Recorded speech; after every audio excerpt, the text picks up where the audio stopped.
Hey kids, what time is it? Time for Gezintahait Street. It is time for Gezintahait Street. We have a story tonight, but I want to make sure everybody knows that the purpose of our show is to spread awareness of Mashiach.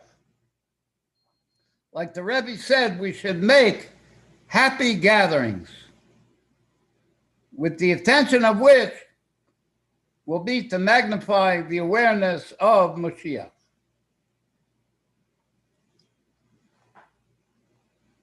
I just want to say a fast thing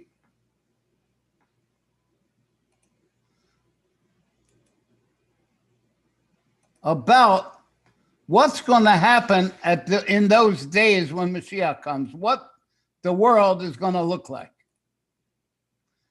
And this is from the Rambam, the Hilchos of the Torah. He says, in that time, in that era, there will be neither famine or war, envy or competition, for good will flow in abundance, and all the delights will be freely available as dust. And the occupation of the entire world will be solely to know God. Therefore, the Jews will be great sages and know the hidden matters, grasping the knowledge of their Creator according to the full extent of human potential. And the world will be filled with the knowledge of God as the waters cover the ocean bed. And that is basically the study of Hasidus, which is the message that we are trying to communicate through this show, is the pursuit of knowledge of God. Now, the story for tonight is called Livelihood with No Worries. That's a great concept. To make your money and not have to worry where the next dollar is coming from. The previous Rebbe related that at one point, at the time of the Alter Rebbe, the economic situation was so difficult that livelihood was very difficult to obtain. Special prominent Hasidim, including the Mittler Rebbe, Aaron of Straslav, Pinchas Rezes, obtained an audience with the Alter Rebbe. They asked him to arouse great heavenly mercy so that the community could receive an abundant livelihood. The Alter Rebbe said, when blessings flow from above, it's necessary to make vessels below to receive those blessings. He said, those vessels that we make to receive the blessings of a good livelihood are love and harmony between us brothers, not jealousy and gossip. When the Kohanim bless the people, they make a blessing that Hashem commands us to bless his people with love. And there's a dual meaning in that blessing. One, the Kohanim should bless the people with love. And two, there should be love between those who are being blessed, the children of Israel. And after that private audience, the Alter Rebbe went into the synagogue. He went into the shul. He ascended the bima and announced in his powerful, sweet voice, he gives abundant life in his great kindness, but not in the factories where strong drink is made. At that time, the main livelihood of those Jews in that town was to manufacture liquor. And the government came and made state stores and took over the whole liquor business, and everybody was out of business, so they had no money. The Alter Rebbe continued, Hashem's kindness is not like earthly kindness. Earthly kindness requires a reason to do the kindness. If I'm going to do kindness, I need a reason why I should do it. Supernal kindness, godly kindness, itself is the source and flow of kindness. Because Hashem is kind, he gives kindness, not for any reason. But it's necessary to make vessels to contain that flow of good. And the vessels are love and harmony. That year, the livelihood came very, very abundantly. The previous Rebbe concluded that the words of tzaddikim stand forever. When those words are hidden, it's only necessary for a Rebbe to tell the story for the blessing to be revealed. Our Rebbe concluded, since words of tzaddikim exist forever, the events of the story exist now. Therefore, Hashem will bestow a wide and ample livelihood for us and remove all worries. Even though worrying cannot contribute to the loss of livelihood, you're going to get your livelihood even if you are worried. Worries do bring confusion. Like a healthy person who's depressed. That too is a sickness. The way to remove these worries is through a great flow of liveliness. We're going to have a whole bunch of money and we're not going to have to worry. And everyone who needs should be completely healthy and successful in all things, our Rebbe says, both physical and spiritual. We want Mashiach now. Now, following along the lines of the fact that this gathering, this Farbrengen, this show that we do, is in order to spread Mashiach awareness. And one of the ways of spreading Mashiach awareness is to say to Hashem, how long? We want Mashiach now. How long is it going to be? And I would like to express it through one of my joke songs. Everybody ready?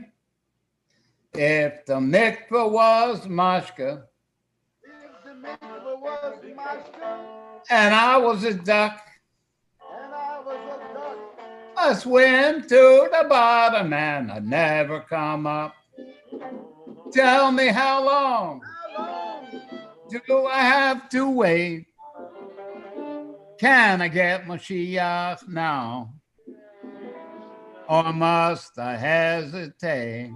The mikveh not mashka, Oh, the mikveh's not mashka, and I'm not a duck. When I swam to the bottom, I was swimming up. Tell me how long how long? do I have to wait? Can I get Mashiach now?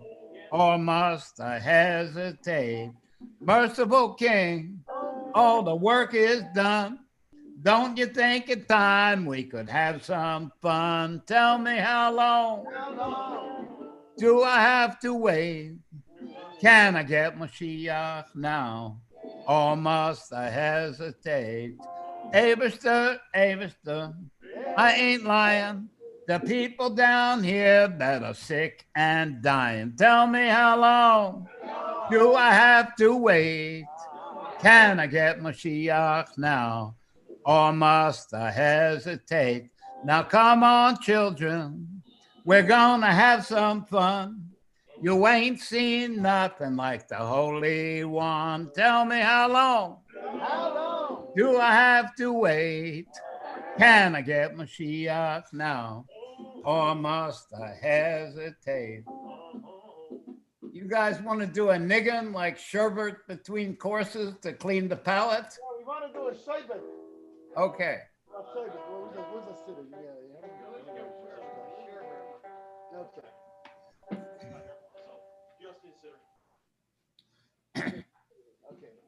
Okay, here we go. Here we go.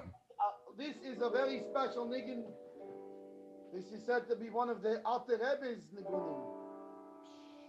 Written by the Alter Rebbe himself. and it's saying in a very special time that's during Shalshudis between in the last hours of Shabbos, which is a very special time when Hashem is with us and sits with us and sings. And this niggin is called B'nei Chola. What's the key? B'nei Chola. Let's have you. It's a little too high. We can go one more than that. We've been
All right.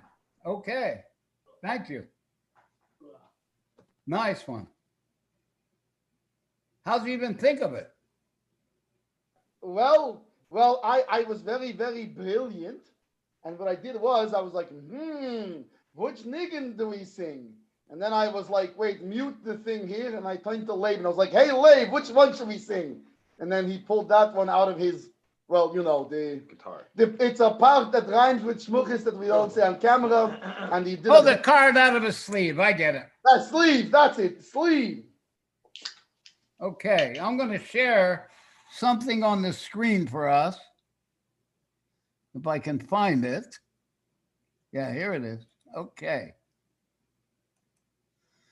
Now, we spoke about, I don't know whose idea it was, whether yours or mine, Gimel Aleph, but that you would be able, we said at the beginning of the show that when Mashiach comes, the occupation of the whole world is going to be to know God, to gain knowledge of God. Well, Bitzalel, if it was my idea, I don't remember it, and that's exactly why we need to do this thing to improve my memory and my sharpness of mind. Plastic cup. Okay, so I'm just going to give a fast review of what we did last time. Okay. We basically said that there are two metaphors for the way Hashem connects himself to us. And one metaphor is the metaphor of a man on the throne, and the other metaphor is the metaphor of names. And one of these days we're going to have to take a look, because obviously each metaphor is illustrating a point in the godly understanding that the other one is not. And the other one is illustrating the point that the other one is not. But so far, in general, there's these two metaphors, and they bring it close to our understanding. We understand that even though Hashem has no form or image, he connects to us through attributes. Like his attribute of kindness is called his right arm, and his attribute of wisdom is called his intellect.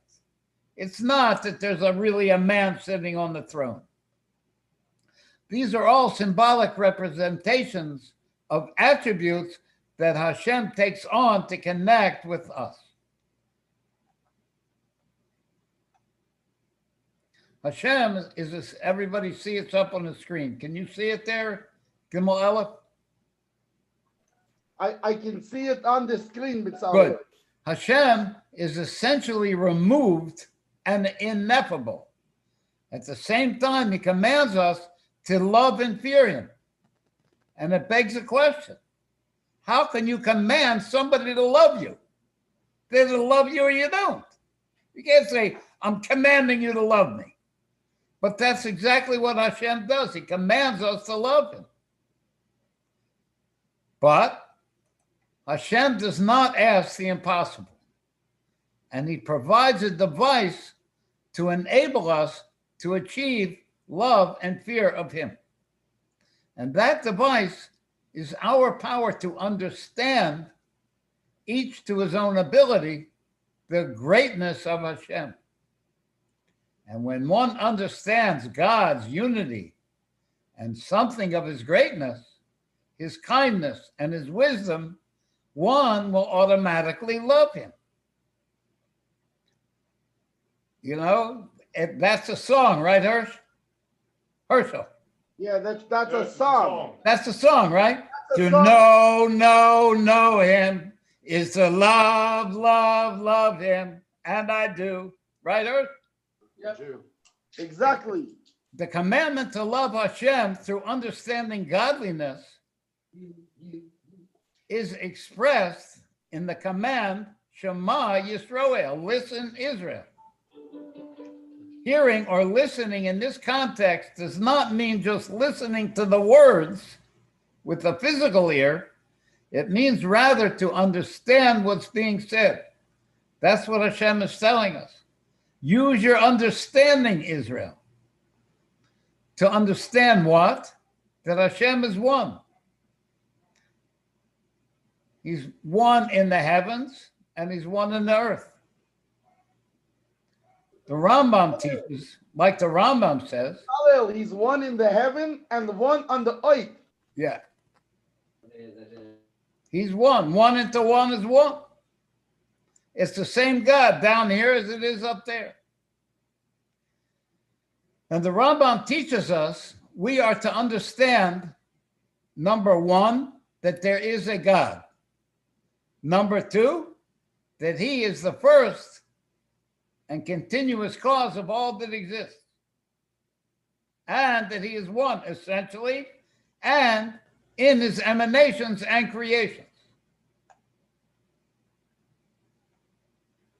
And to reach some understanding of godliness will be through the teachings of Chabad Hasidus, which Chabad means wisdom, understanding, and knowledge, Chachma, Bina, and Das.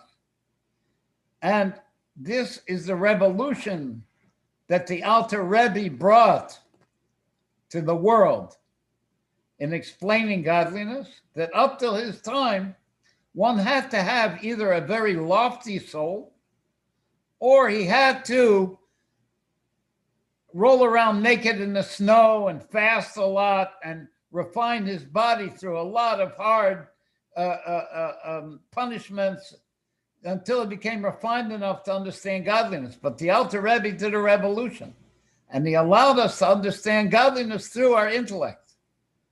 Bitzalel. Yeah? That's one of my favorite things, is to make a revolution. Yeah. A revolution. A revolution. Very good. So we're going to start with the first thing of Chabad, which is Chachma, which is wisdom. And Chachma is the light of the idea or the intellectual concept before it's dressed in words and letters of explanation. It's just an intuitive flash that cannot be communicated to another, and it can't even be communicated to ourselves logically. It's just an intuitive flash, like eureka. The second aspect of the intellect, and by the way, we're explaining how it is by us in our psychology. But the reason why we're explaining how it is in our psychology, because we want to understand how it is in the psychology in that godly man on the throne. And by understanding how it is by us. This that we're talking about now is we're talking about how it is in the human psyche. But right. That's a reflection. That's a reflection. Our psyche is a reflection of the intellect above. So then, through understanding this, we can understand Hashem too. A little bit. We can approach understanding how Hashem is. Okay, like as if. And the second thing is the level of understanding called Bina, which is what? It's the dressing of the intuitive idea, which is the Chachma, into words and letters of explanation. That's what understanding is. You take this intuitive flash and you explain it in words and letters. And to understand these two functions of the mind, we'll illustrate with the example of seeing a thing in the physical world. Wisdom, Chachma, is like when a person sees something at first glance. He grasps the object in his mind in a general way. Therefore, he cannot describe it to another person in words and letters. He has no idea of the measurements and components of this picture that he's envisioning, of this thing he's seeing. For example, when a person sees a beautiful building for the first time, he immediately perceives in his mind that the building is beautiful. Right? Have you ever seen, I'm sure you've seen beautiful buildings, Gimel Elef. You probably saw the base of Migdash. Right away, you know that the building is beautiful, but the reason why the building is beautiful which is the perfect combination of all its parts, its colors, its measurements, has not yet been understood. Why? Because he has not yet measured out and distinguished the details in the building. Therefore, he can't explain the beauty to one who hasn't seen it. He can't put it in words and letters. Why? He hasn't measured out the details of this thing that he's picturing, even though he knows it's beautiful. But when he measures and distinguishes all its particular details, he'll automatically understand the reason why it's beautiful. How tall it is, how it fits into the landscape, what it's made out of, the different colors, the shape of the windows. The building has myriad palatial rooms. Its size is huge, but its placement in the landscape makes it appear as a jewel. The tiles are amazing in color and design, and its windows and turrets are endlessly fascinating, etc. He's measured out the details. Now he can explain to somebody else in words and letters why that building is beautiful. And having realized the details of the architecture, he'll now be able to explain in words and letters why the building is beautiful. Sorry, I repeated myself.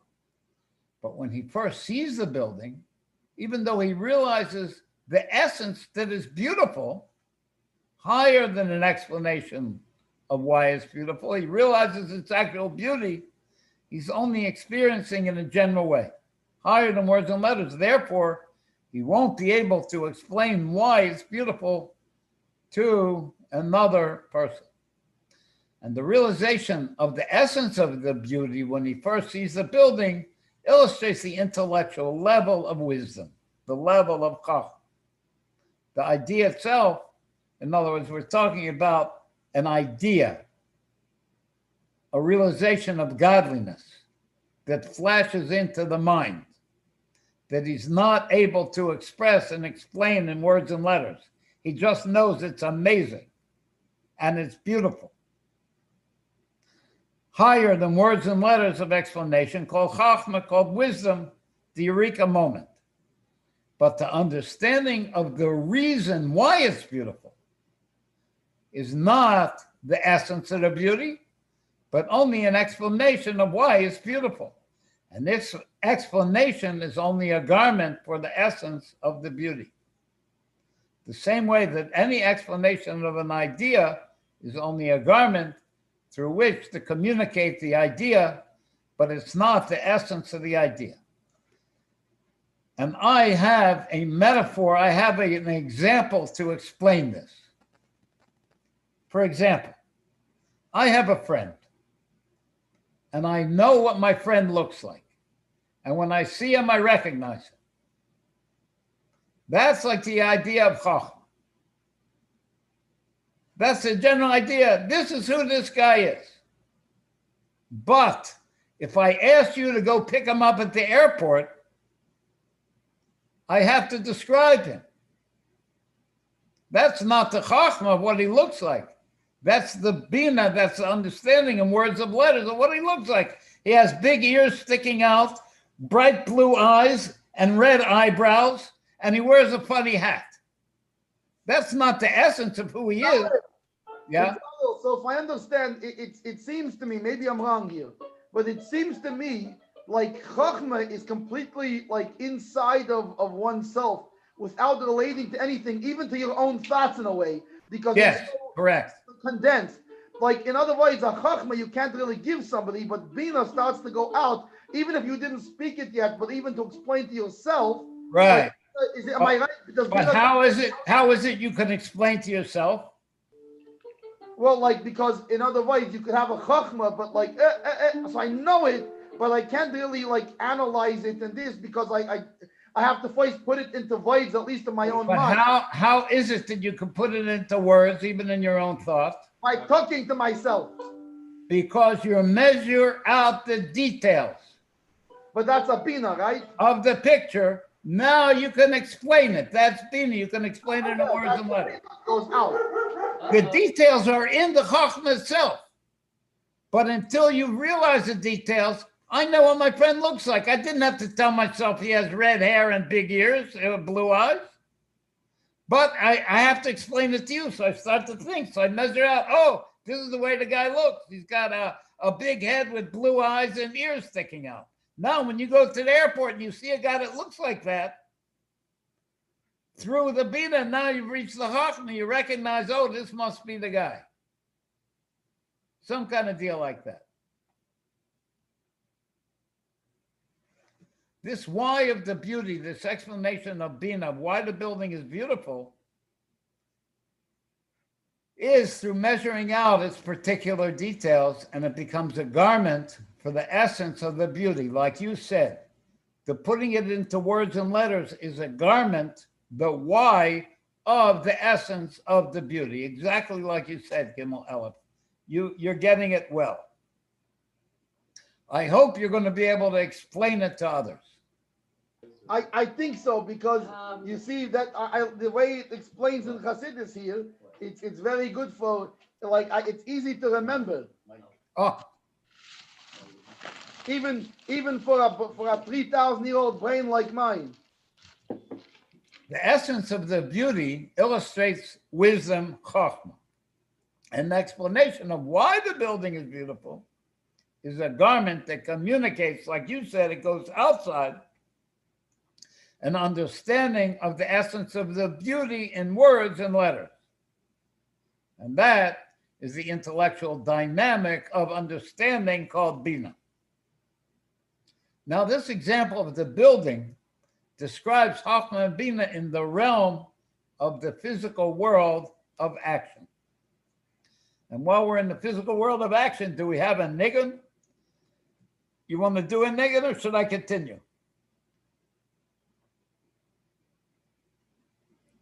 Okay, I'm going to start to continue. If you come up with something, let me know. Okay, good.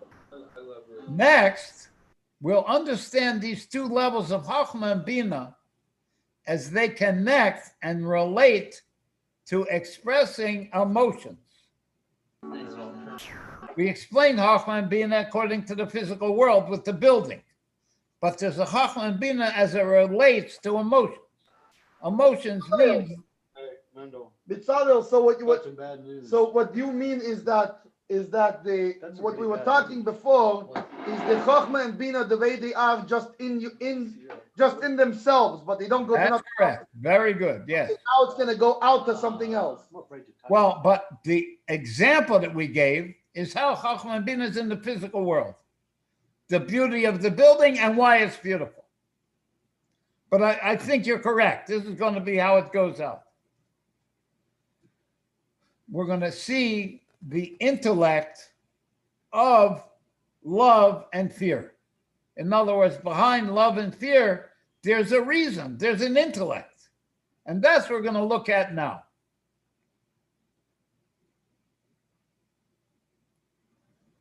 We measure out in our intellect how we should feel or act if we are faced with a certain situation. Like, should I be afraid or happy when I encounter it? Or is the thing kosher or not kosher? Or should I do a specific action if I encounter a certain situation or not? Do you get that, Gimel Aleph? Yeah. And the reason why I have certain feelings about something outside of myself is because I have measured out in my intellect if this thing is worthy of love or fear. Is this thing kosher? It's worthy of love.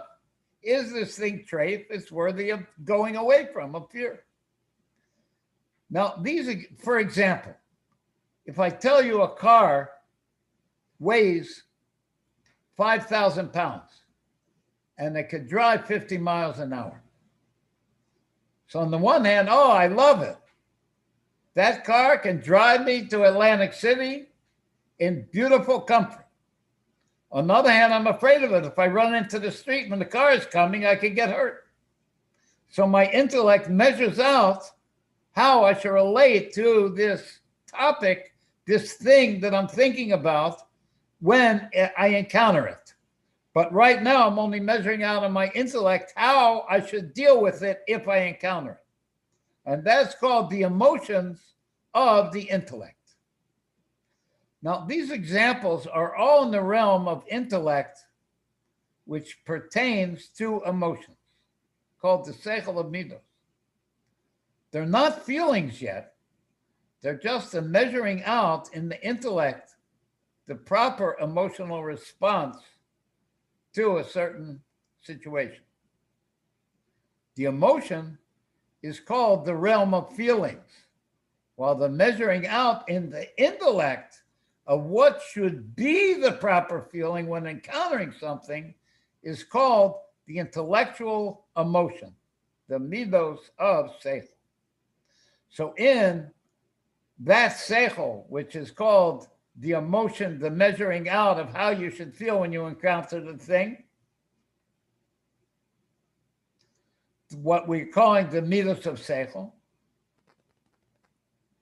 And one expression of how emotions are measured out intellectually is in determining if something is allowed or disallowed.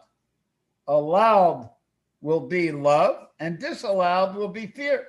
In other words, allowed, you're drawn to it, and not allowed, you move away from it. I think they call it flight and fight. How do they call it? Flight. Bitzalel. Yeah. Bitzalel. Over here, but what we're talking about is like it's like good and bad and things like this. Yes. But it's just in the brain. Like I know that it's good, I know it's bad. Right, but I don't have a feeling yet because I didn't encounter it. Okay, so there's no real emotion. In other words, I'm saying, oh, a lion is dangerous, but I'm not afraid because there's no lion in front of me. Correct. Okay, I got it. So it's called the midos of seichel. Okay, good.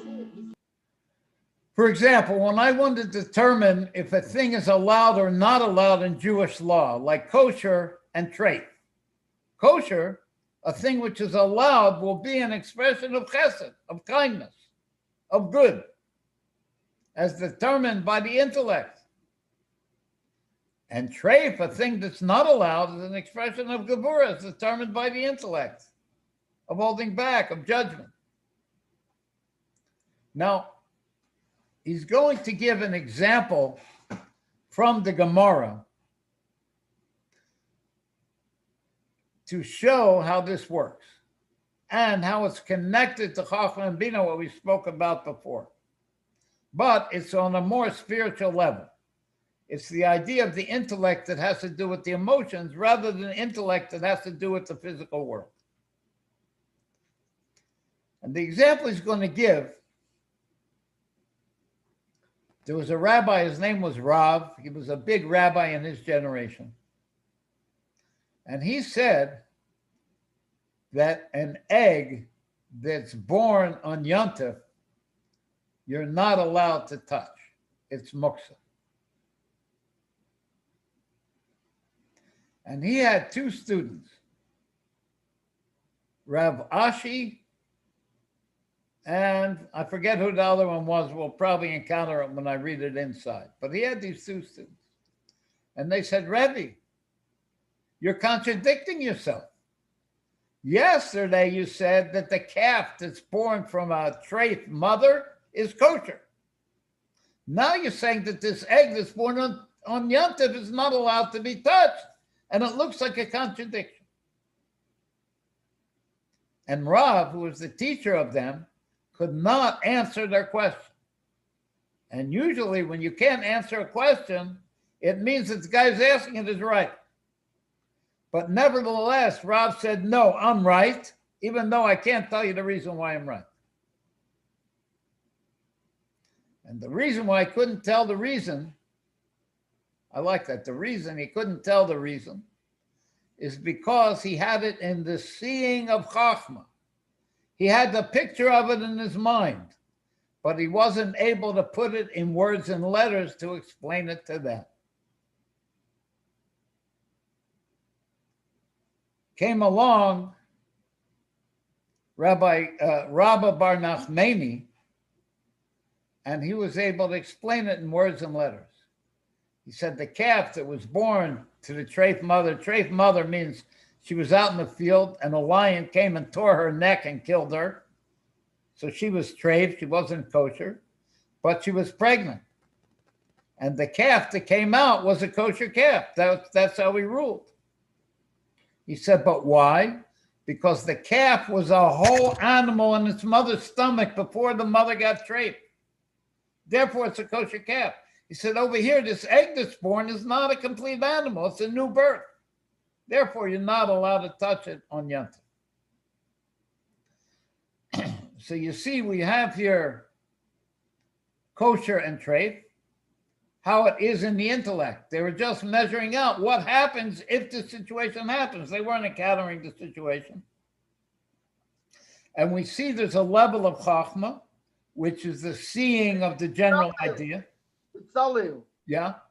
So this is like we spoke before, that in other words, when the chachma, even though he knows the whole thing and he knows it 100% with no And he doubt, sees and he knows he's right. Yeah. It can't come out of himself to go to explain to somebody else. Right. Because he only has it in the seeing of chachma. He couldn't put it into words and letters. He don't have the bina. He can't put it in voids to give someone else. So the other guy had it in his bina brain, and he was able to explain it. That makes sense, Betzalel.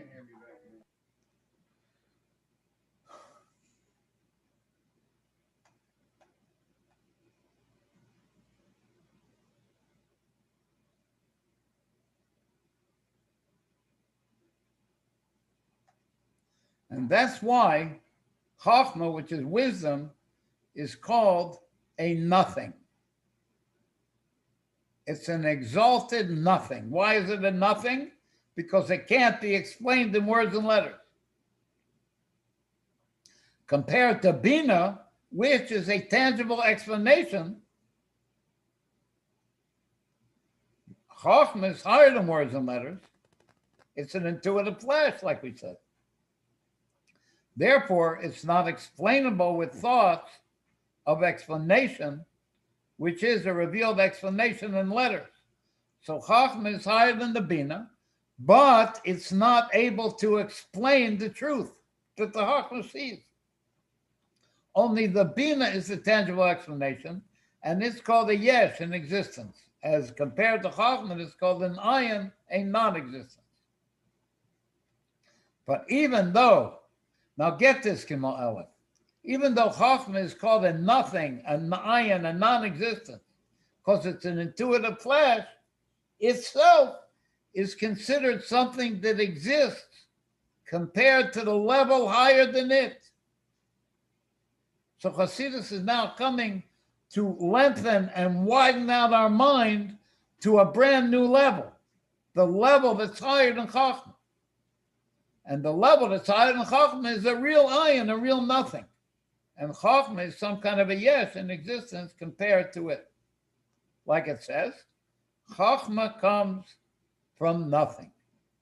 Therefore, it exists. It's a yesh compared to the level higher than it.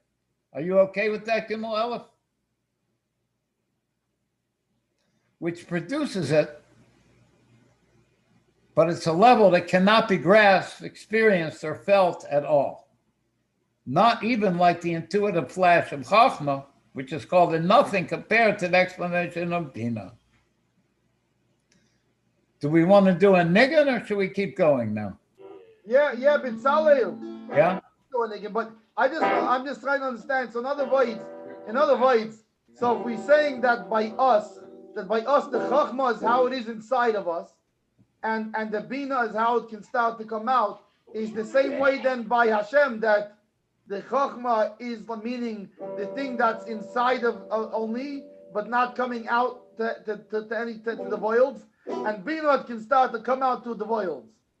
I think you're correct, but I don't know if it's completely inside, but it's certainly like a compacted dot. I got it. It contains everything that's going to come out, but nothing has come out yet. Okay, got it. Okay. Label it. What are we doing? Label, noodle that little banjo you got. Hey, yes, sure, it's a love. Ay, ay, ay, ay, ay, ay, ay, ay, ay. Hey, ay, ay, ay, ay, ay, ay, ay, ay, ay, ay, ay. Ay, ay, ay, ay, ay, ay. Hey, ay, ay, ay, ay, ay, ay, ay. Hey, ay, ay, ay, ay, ay, ay, ay, ay, ay, ay. Hey, ay, ay, ay, ay, ay, ay, ay, ay,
Yeah. Gimel Aleph, I just want to say one thing about this, what we're going over. Yeah. I hope you understand that before you're going to teach it, you're going to have to go over it a few times because this is a lot of information that we're getting, even though it seems like it's in a short time. You have to review it. Right. And in other words, I know that you know that. I just want to bring out the point so that everybody who's listening will know. The people that listening and me, where we can find this text that we can go over it and review it. Anybody who wants, if they email me, I'll send it to them as an attachment. Okay, what's the email?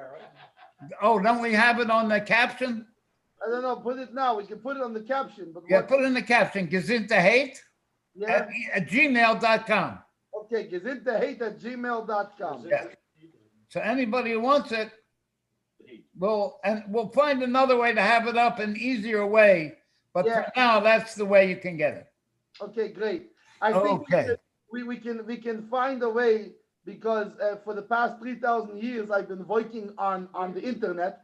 First I tried making it out of a rock and it didn't work, and then I tried to make it out of bronze and it fell on my foot and it wasn't good. But finally, we figured out how to make it so we can make our link and we'll put this Hasidis. There you go. Click on the link and download it. You know, I talked to a guy. I have a friend. And he knows how to fix, the old phonographs with the horns coming out. Yeah. Very much into it. He knows how to fix it. He said the technology was available that we could have heard Moshe Rabbeinu speaking. Yeah. He said, it's a wax cylinder with a point that felt the vibrations, and we could have actually heard Moshe's voice if they would have thought of it. But we did record it actually. We recorded it in we have a special phonograph and it's called a Torah. And we recorded the whole the vibrations wrote the thing. I get it. It's the same thing. I get it.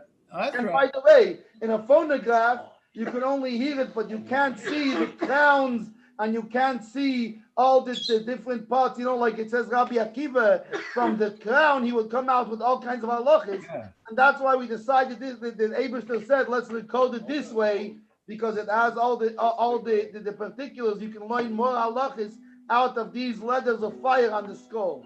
Okay, good. Now, the third part of the intellect, remember we said we had Chachma and Bina, wisdom and understanding. And the third part of the intellect is called knowledge. That's just an English translation for the thing that's called das. And das is not the level of pure intellect, which is chachma, wisdom, and it's not an explanation, which is bina. It's the bonding and mental unification with the intellectual idea, the chachma, and its explanation, which is bina. And how do you bond to the chachma and bina? By concentrating and focusing the mind on them. And that's what das is, the bonding and unifying with the godly explanation.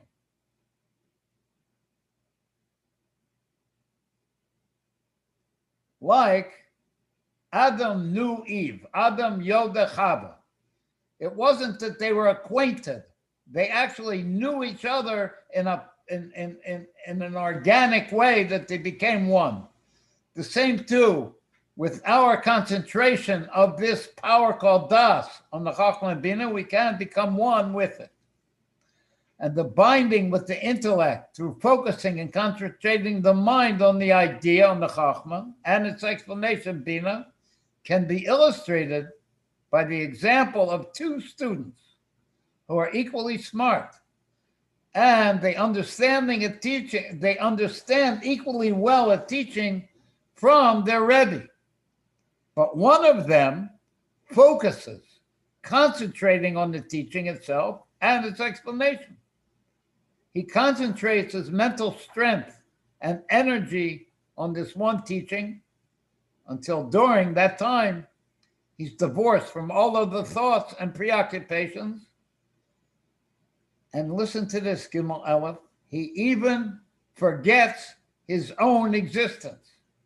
He doesn't even feel he exists. The only thing that exists for him is the idea and its explanation. That's how hard he's concentrating. The second student is not concentrating on the teaching. He hears it and he understands it, but he's not concentrating his mind until his thoughts can be wandering. He's thinking about more pressing concerns, even though he's understanding what's being taught to him. Therefore, he won't be able to dwell on the teaching at length after the class. But the first student can think about this teaching and his understanding of it for a long time, and he can explain it clearly. Why? Because of the strength of his bond with the idea and its explanation.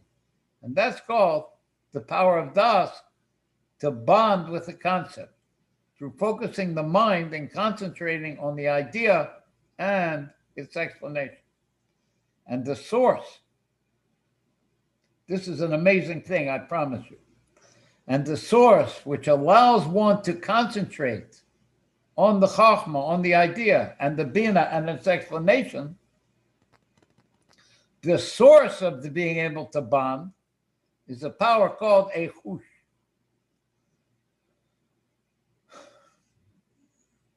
A chush, I'm going to translate right now as a natural sensitivity or affinity and an ability or a talent, which we will designate at this point as a natural inclination. So the one who is able to concentrate and bond with the idea and explanation has a natural inclination for that topic. For example, a person who's naturally kind, he's a good guy, he's a kind person, his soul is created to express the attribute of kindness. And he'll always generate a desire for good and kindness because he's a good guy. So he'll always come up with a desire to do good. And the revelation of this desire for doing kindness is higher than Chachma and Bina. It's higher than the intellect. It's just he wants to be kind, which is the intellect which he will employ in actualizing that particular kindness he desires to accomplish. So his desire to do kindness is higher than his realization of how to accomplish and why to accomplish. It's higher than his intellect. So before there can be an intellect, yeah, yes. So is this like on the same lines of like, like if you go and somebody is a big Republican or a big Democrat, and he'll find all kinds of chokhmas and binas to explain his thing. But well, how come this guy's chokhmah and bina says this, and that guy's chokhmah and bina says the opposite? Because like his desire and his pleasure is in this thing already. Is there something on these lines? I think you're correct. Okay. It rings a bell of truth, what you're saying. It's certainly a very good example for this. It definitely rings a bell, huh? Yeah, but I think one thing that you're leaving out is the fact that this desire is the reason why he's going to be able to concentrate on the idea of an explanation to explain it. If he didn't have the desire, he wouldn't be able to think about it. We're going to explain it. So before there can be an idea of why and how to do a thing, there has to be, like you say, there has to be a desire for that thing.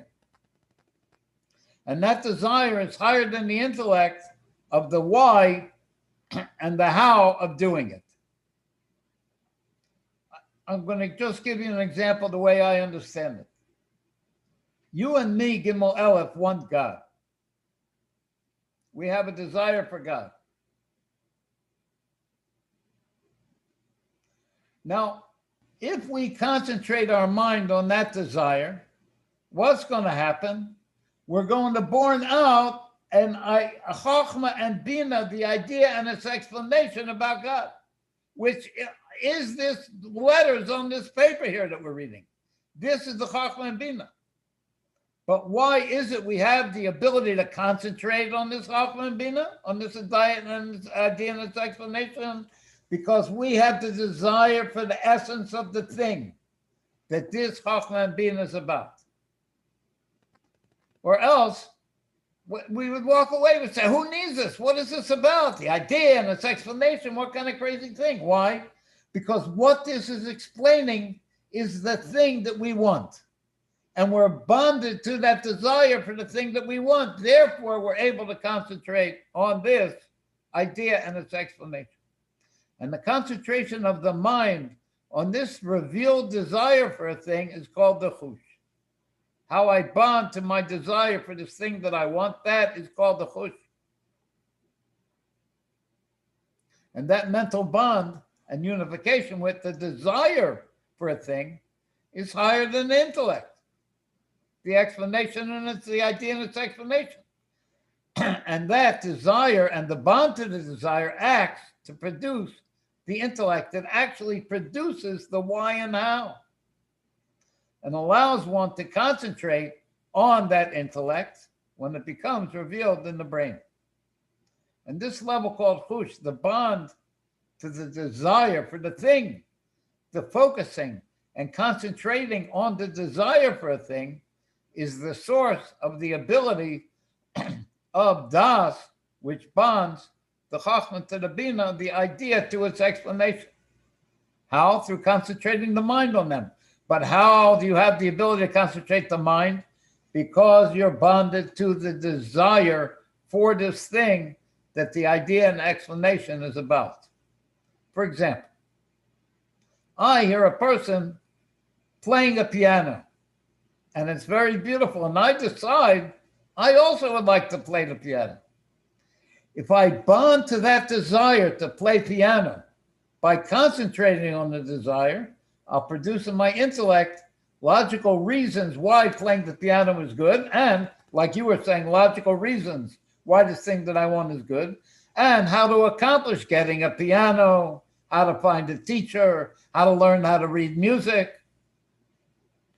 So not only will I produce this intellectual help to be able to achieve the desire, I will be able to concentrate on these ideas which will bring me to be able to play the piano.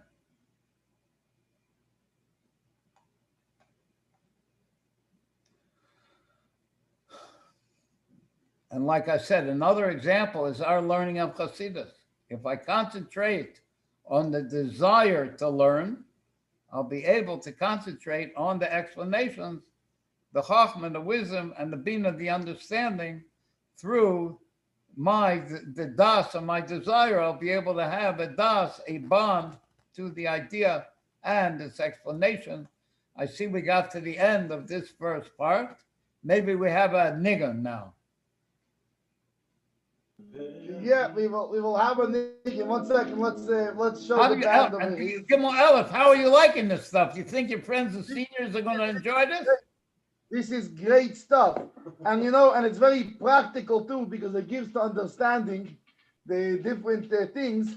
Like, for example, this explains why a person who, for example, he feels strongly about something, even if it's something completely mishuge, it's hard to talk to him. It's seichel, because the thing that he wants and the thing that he wants to feel part of is higher than our seichel, and that's how, like, for example, a lot of these different cults and things, they sell to a person on the level of desire, instead of, because they know it'll override the logic. So it's a very useful thing. I like it very much. And so also, the highest kind of the desire, I would say, is the desire for the Creator, the desire for our Father, the King. I mean, I won't lie, B'Tzalel, I am basically like a cult follower myself in some ways. I'm like a cult follower, and the Eibishter is what I follow. Oh. And nobody can talk me out of it, nothing. You're an auction when it comes to that. Well, I've been around 3,000 years. I saw him at Sinai, and Lomer Zogin, B'Tzalel, he put on a good show. I heard about it. And you know what? You can say what you want, but I felt it. It felt to me like he speaks the truth.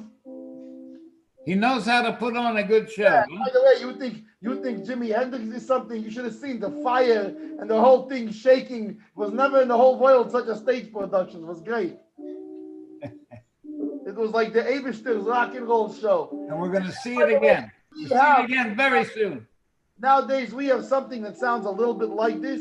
In other words, because we have the Nigunim, right? The Nigunim, they're not quite the Eibishter's rock and roll show, but they're like influenced by this. Well, when Mashiach comes, he's going to have that 10-string Stratocaster. He's going to blow us out. Put the band, we can see them on the screen. Where are they? Oh, okay, yeah. Sorry. Okay, there we go. Hit it, boys. What's the key ring?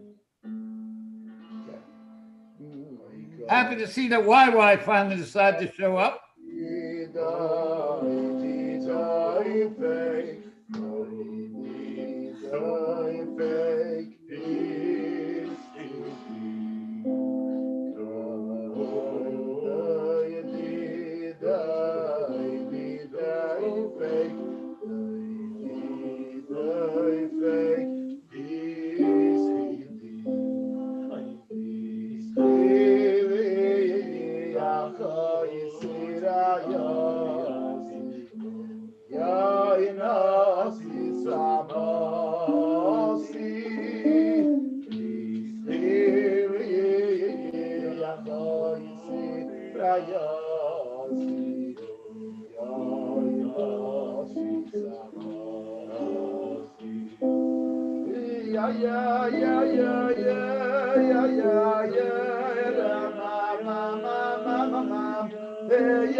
All right.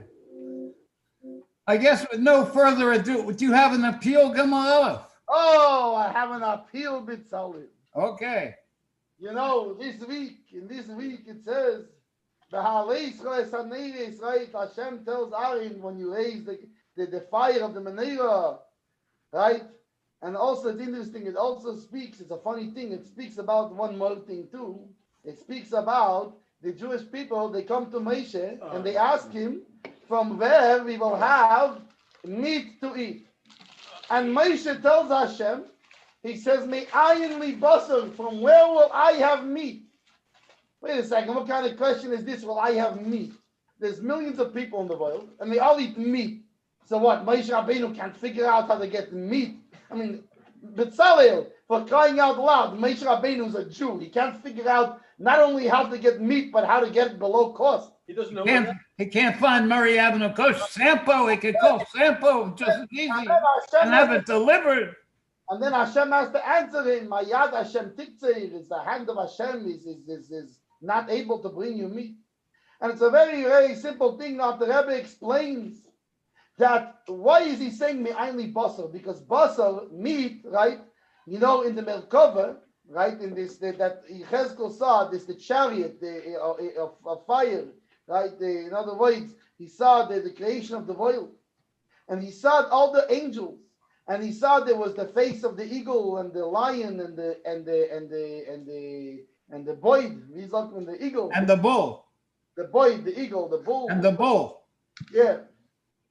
And from these, all of these, what's the animal down here comes from? It comes from fire, which fire means excitement, right? Hislavos, excitement. If being fiery about something, oh, I'm excited about this thing. Hey, place. Hockey puck gate inside his eye. Anyways, so Moshe Rabbeinu was saying, how can I, Moshe Rabbeinu? And by the way, Moshe Rabbeinu had excitement too, but this is a different excitement from him and the meat. Because Moshe Rabbeinu's excitement is excitement because he's totally nullified to Hashem. He's one with Hashem, but the meat is, in other words, it's like it's an excitement from something outside of Hashem. And Moshe Rabbeinu said, wait, these Yidden, they're all Moshe Rabbeinus. A Jew is one with Hashem. A Jew is a piece of Hashem. And he's saying, I don't know how to relate to this idea of a Jew having excitement of something outside of godliness. And to this Hashem answers, Hayad Hashem Tiktzer, meaning he's saying, you're right, Moshe Rabbeinu. Really, it shouldn't be able to be this way. A Jew shouldn't even be able to relate to physicality. But I am Hashem who can do everything. And I want this world to be a holier place. And therefore, I want that the Jews should be excited about physical things, but then they should make this excitement about me, and that even this excitement will be this kind of excitement that is completely nullified and one with Hashem. So this is why what I want to tell you, people. Yidden, do a mitzvah today. Put on tefillin. Not only put on tefillin, put on tefillin mit. Yeah, but I can't hear Hoshi. Put on tefillin with excitement, with big excitement. Put on tefillin. And the Rebbe said that every one of us has a job to bring Mashiach now. We do this to doing one mitzvah. And by the way, if you're not Jewish, you can also do mitzvahs. There's the 7 Noahide laws, right? And part of this is learning Hasidus. So when you're on this show, you're doing one of your mitzvahs to learn Hasidus. And it's all of our job, like the Rebbe said, is that every single one of us must take personal responsibility to bring to bring Mashiach now. Amen. Amen. Thank you. Leib, give us the key for the thing. The G. Gezintahait. Gezintahait, Gezintahait, Gezintahait, my friend. And the kids, hey, Gezintahait.